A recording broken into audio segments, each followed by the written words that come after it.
এই আন্দোলন কেন হচ্ছে? মেয়েরা এই সমাজে এখনো স্বাধীন নয় কেন?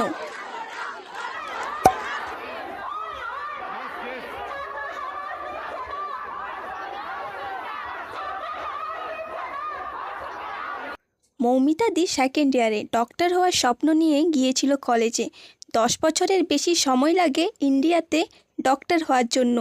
আর ওই অমানুষগুলোর কিছুক্ষণ সময় লেগেছে মেয়েটির প্রাণ শেষ করে দিতে। তার জন্য আমাদের এই সমাজের আন্দোলন হচ্ছে। আমি ঝাড়গ্রামের কিছু ফটো এবং ভিডিওস তোমাদের সামনে তুলে ধরছি।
We want justice. We want justice. We want justice.